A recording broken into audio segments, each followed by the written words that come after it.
Dionísio, um estranho na cidade.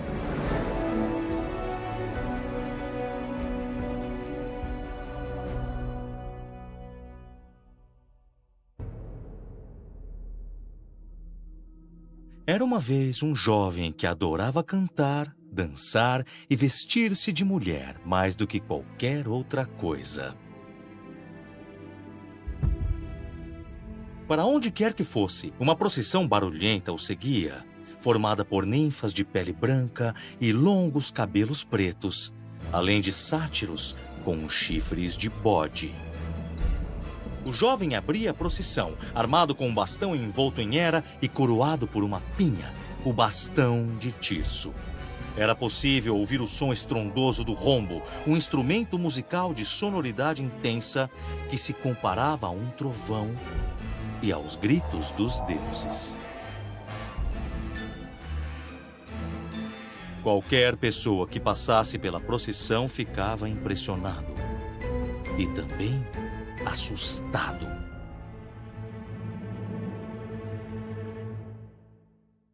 Desde muito novo, era diferente de outros de sua idade. Diziam que ele não tinha a moral das pessoas de bem.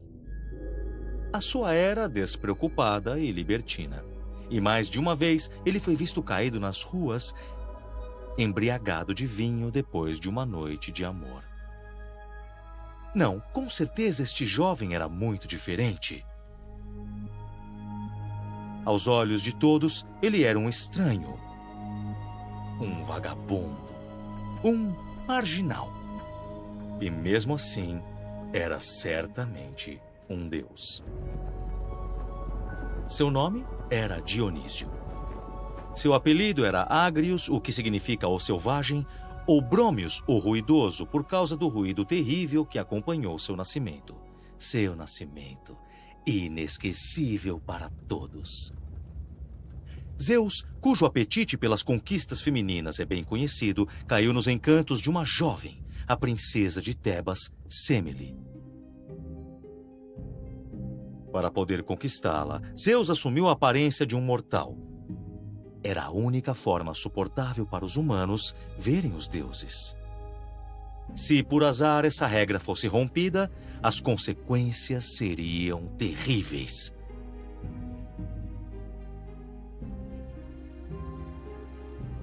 Portanto, sob disfarce de um homem comum, Zeus viveu seu momento de amor perfeito com Semele. O problema era que Zeus era casado. Sua esposa Hera não era apenas a rainha do céu e do Olimpo, mas também era a deusa protetora do casamento. E este último romance de seu marido a preocupava mais que o normal, porque pela primeira vez, Zeus se ausentava com frequência de casa à noite. Para que a sua rival tomasse seu lugar de forma permanente, era questão de tempo. Hera precisava agir. Assumiu a aparência da ama seca de Semele, uma senhora que tinha a confiança da princesa, e se dirigiu à sua casa quando ela estava grávida de 6 meses. "Tome cuidado", começou a dizer. "Eu tenho certeza de que o seu amante não é Zeus, mas sim um simples impostor. Se quiser ter certeza, peça para ele se mostrar como o rei dos deuses e mestre dos raios, que é como ele fica quando está entre os deuses do Monte Olimpo." Semele ficou preocupada. E se o que a sua ama seca havia dito fosse verdade? Na seguinte visita de Zeus, ela pediu para que ele se mostrasse em sua forma verdadeira. Zeus ficou horrorizado. Sabia muito bem do perigo que representava para sua amada, então se recusou. Mas Semele insistiu, o lembrando que havia jurado no rio Estige que faria tudo o que ela pedisse. E um juramento feito no Estige não podia ser quebrado. Um deus que fizesse isso seria simplesmente banido do Monte Olimpo para sempre.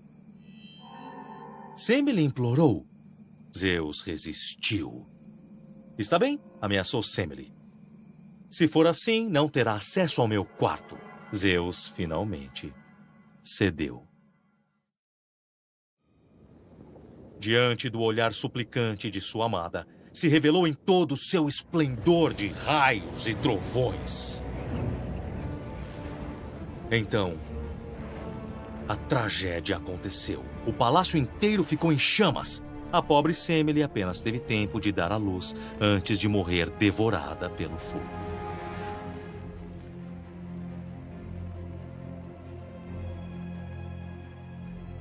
Milagrosamente, o fogo poupou a vida do bebê, que Zeus pegou em seus braços. Mas o que ele podia fazer com aquele ser prematuro, pequeno e frágil? Hermes, o mensageiro dos deuses, que também é filho de Zeus, vem à sua ajuda. Ele abre a coxa do rei do Olimpo e coloca o bebê dentro. Assim, Zeus, o pai, se torna a mãe. 3 meses depois, Hermes novamente abre a coxa do Senhor do Universo. Um recém-nascido emerge. Os romanos diriam que ele nasceu da coxa de Júpiter.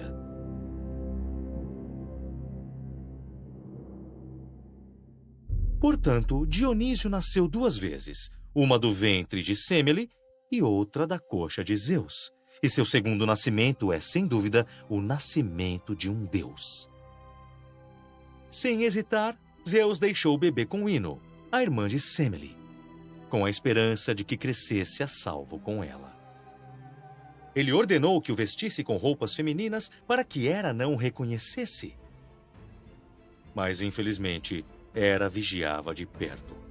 Zeus pensou que tivesse saído impune, mas estava enganado. Para vingar-se, sua esposa lançou um feitiço sobre Ino e seu marido, causando neles demência. Tentou fazer o mesmo com o jovem Dionísio, mas Zeus apareceu no último instante e resgatou o menino. Mais uma vez, ele o deixou com Hermes e ordenou ao mensageiro que o levasse ao Monte Nisa, em uma cordilheira no outro extremo da terra. O jovem Dionísio foi acolhido pelas ninfas, que agiram como suas defensoras.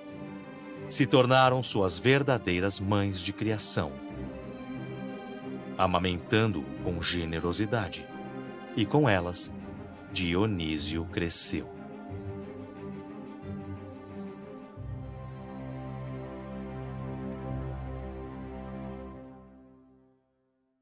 Dionísio já sabia que o caminho que conduzia a ser reconhecido como um deus seria longo e cansativo. Ele se tornou o deus errante. Em uma linda manhã, Dionísio fez uma descoberta que transformaria a vida dos mortais. Neste dia, o jovem deus viu uma serpente mordendo um cacho de uvas. Ele pegou um cacho e o pressionou entre os seus dedos e observou encantado o líquido que fluía. A ideia do cultivo de uvas e a arte de extrair vinho delas havia germinado na cabeça de Dionísio. Ele decidiu então viajar pelo mundo para mostrá-la aos homens.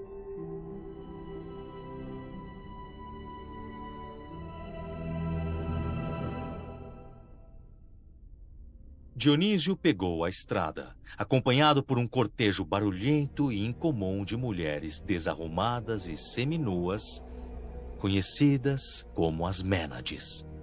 Além, claro, dos sátiros, seres barrigudos e feios em estado permanente de ereção.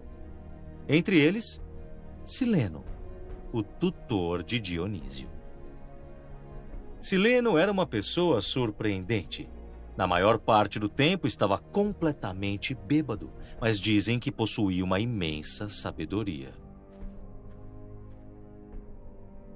A procissão passou por várias vilas e aldeias, primeiro através da Síria e depois da Síria para o Egito, onde foi recebido com gentileza pelo rei Proteu, para quem transmitiu o descobrimento do vinho. Depois, se dirigiu para a Trácia. Em Trácia, a recepção foi muito menos calorosa. Nesta terra reinava o rei Licurgo. que não viu com bons olhos a chegada daquele jovem de aparência estranha e afeminada. De onde vem esta pessoa que diz ser um deus? E quem são estas mulheres que deliram ao seu lado? O estranho chegou precedido de uma reputação escandalosa. Diziam que, assim que ele entrava em uma cidade, as mulheres eram invadidas por uma paixão erótica que se apoderava delas e fazia com que entrassem em danças frenéticas.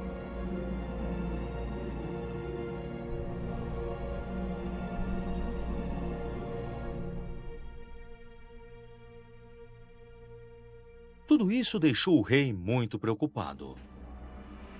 Licurgo imediatamente mandou prender as Mênades e as enviou para a prisão, para iniciar a perseguição a Dionísio. Assustado, o jovem deus fugiu. Ao chegar à beira do oceano, perseguido, sua única alternativa foi se jogar na água. Dionísio morreu afogado e desapareceu para sempre. Por sorte, Tétis, a deusa do mar, estava lá para ajudá-lo. A deusa o acalmaria, reconfortaria e o esconderia nas profundezas do mar. Dionísio se sentia humilhado. Nunca havia sido tratado daquele jeito. Até havia perdido a coragem de voltar e enfrentar o rei Licurgo. Então sua avó, Rheia, decidiu ir ao seu resgate. Rheia libertou as Mênades e lançou um feitiço sobre Licurgo. O rei foi invadido pela loucura. Se voltou contra seu próprio filho e o matou com um machado. Depois, cortou seu cadáver em pedaços. Para castigá-lo, Dionísio deixou o solo de Trácia infértil para sempre. Anunciou que a infertilidade só acabaria se Licurgo fosse assassinado. Sem o menor remorso, os habitantes de Trácia levaram Licurgo até o Monte Pangeus, o amarraram a cavalos selvagens e o desmembraram.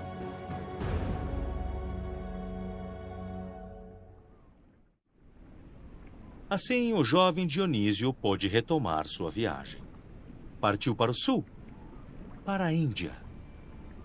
Zeus havia lhe dado uma missão. Ele deveria aniquilar as pessoas que se mostrassem incrédulas aos deuses, preferindo novas divindades com cabeças de elefante ou vários braços. Castigarei aqueles que não respeitarem os deuses, mas só com uma condição, disse para o pai. Eu devo ganhar acesso ao Olimpo. Dionísio foi em frente. Mas ele não precisou lutar, pois os habitantes já estavam sob o seu feitiço.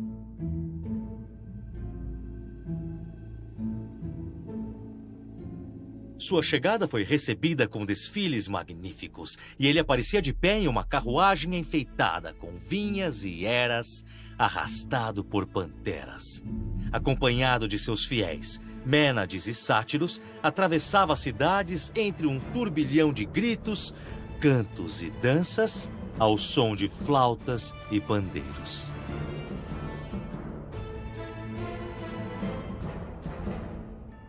Sua vitória foi total.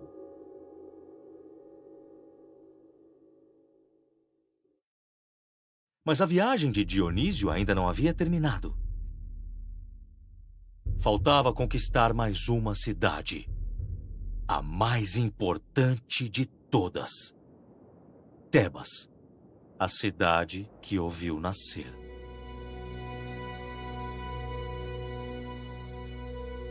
A tarefa que o esperava seria complicada. Sabia que seria visto como estrangeiro e não como um nativo, como um e outro.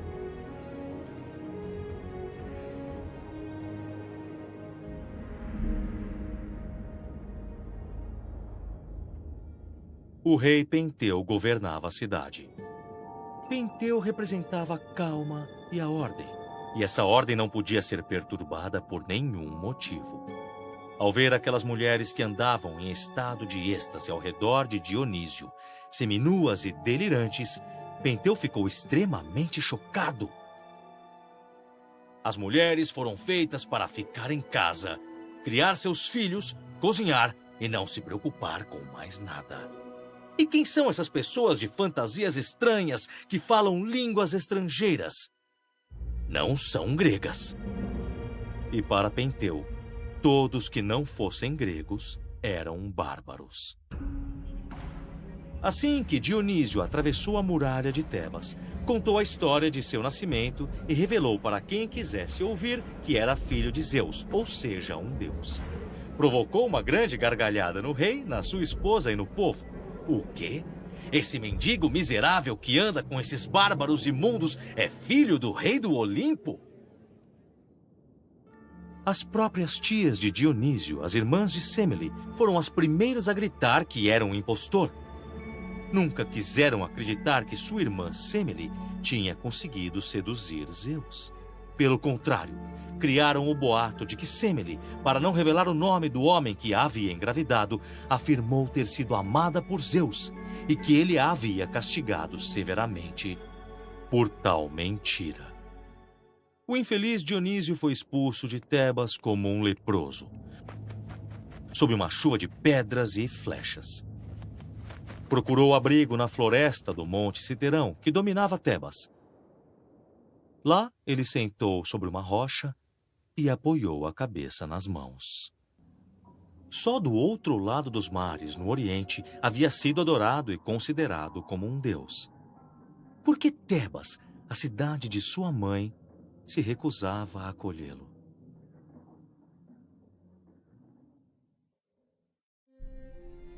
Ao chegar à noite, Dionísio reuniu seu cortejo e fez uma grande fogueira, ao redor da qual colocou fontes de vinho e começou a dançar com as sensuais Mênades, com os sátiros de busto deformado e com os centauros de passos acelerados. Então, em meio ao estrondo dos tambores, ao som dos pífanos e das flautas, Dionísio foi dançando até a cidade.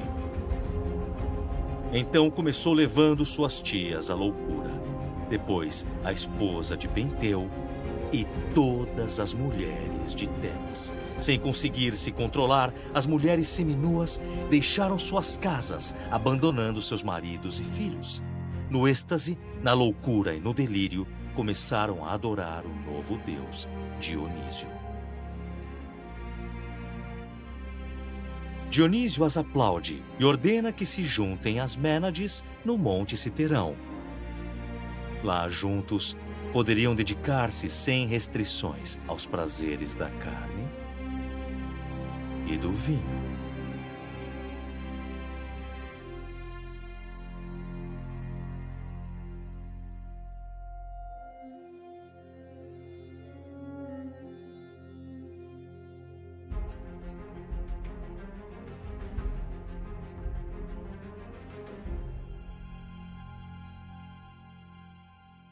Mas a vingança de Dionísio ainda não estava completa. Faltava Penteu, o rei que o havia humilhado. Ao anoitecer, Dionísio se disfarçou de sacerdote e caminhou até o palácio. Encontrou Penteu e contou para ele tudo o que havia acontecido. Pouco a pouco, conseguiu persuadi-lo a ir com ele ao Monte Citerão. Mas por segurança, o aconselhou a vestir roupas de mulher. Penteu finalmente aceitou. Afinal de contas, ele também queria ver aquele mundo feminino cheio de luxúria que ameaçava sua cidade. E foi assim que o monarca puritano e virtuoso soltou seu cabelo e realçou a sobrancelha com cores chamativas. Na verdade, já estava sob o feitiço de Dionísio. Ao chegar ao topo do Monte Citerão, Dionísio mostrou ao rei uma árvore de onde ele poderia observar o espetáculo sem ser visto. Mas era tarde demais. As mulheres, desenfreadas, totalmente bêbadas e possuídas, o encontraram. E sob seu disfarce, o reconheceram como um homem. Elas correram atrás dele, cortando sua carne e membros. E entre elas, estava a própria mãe de Penteu. Ele tentou em vão fazê-la reconhecê-lo. Ela, presa em um frenesi, arrancou um braço seu, enquanto as outras mulheres literalmente o esquartejaram. Finalmente, sua mãe, ainda sem reconhecer que era seu próprio filho, cortou sua cabeça, a enfiou em uma estaca e saiu orgulhosa, erguendo seu troféu funesto.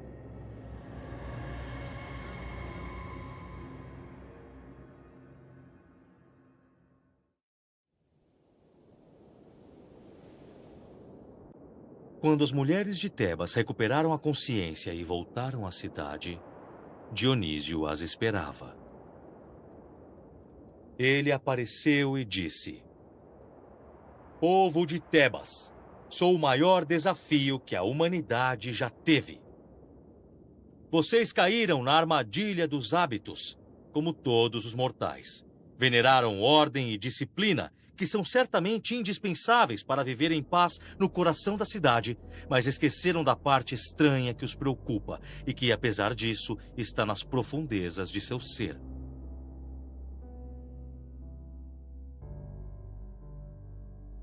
Eu sou o outro, o estrangeiro, o diferente, e vim para revelar a parte obscura que há em vocês. Se a rejeitarem como fizeram comigo, ao me jogarem para fora de seus muros, então se perderão como seu rei, o arrogante Penteu. Mas se aceitarem essas forças selvagens, se as somarem em vez de freá-las, então estarão a salvo. Meu pai, o todo-poderoso Zeus, me enviou para dizer que a verdadeira loucura não é a que pensam. A loucura é querer uma cidade perfeitamente virtuosa e totalmente racional. Apenas os deuses chegam à perfeição. Vocês, mortais, tomem cuidado com esses dois excessos. Não admitam só a razão e nem excluam só a razão. Devem acolhê-la, mas também aceitem essa parte imprevista e inesperada, a que à primeira vista incomoda. Esta é a condição que garantirá a sua liberdade. Quando a Grécia toda reconheceu Dionísio como um deus, ele continuou a viajar pelas ilhas, espalhando por onde quer que passasse alegria e medo por igual. E foi nas margens da ilha de Naxos que o jovem deus viu pela primeira vez uma linda jovem chorando. Ela era Ariadne, filha do rei de Creta, Minos. Seu amante Teseu tinha acabado de abandoná-la. Comovido com a beleza e com a tristeza da moça, Dionísio a levou ao Monte Olimpo. E pela primeira vez, um deus se casou com uma mortal na presença dos deuses reunidos.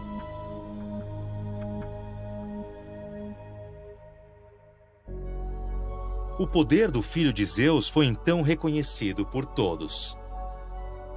Dionísio havia completado seu papel na Terra. Finalmente tinha ganhado o direito de ficar no céu.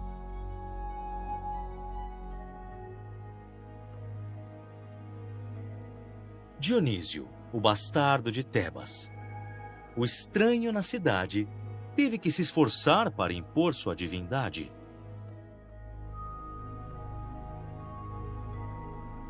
Logo, o culto a Dionísio se tornou uma parte oficial da vida grega.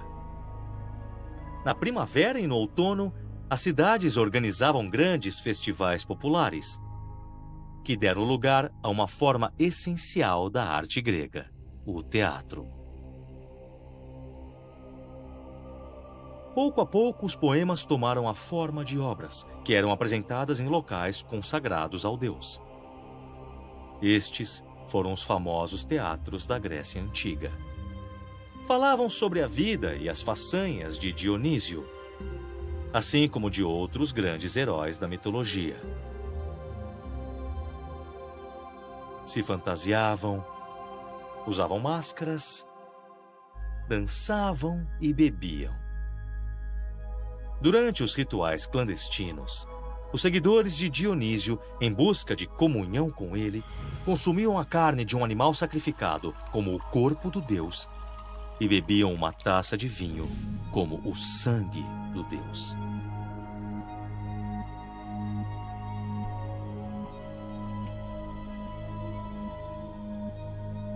Dionísio era certamente um deus muito diferente.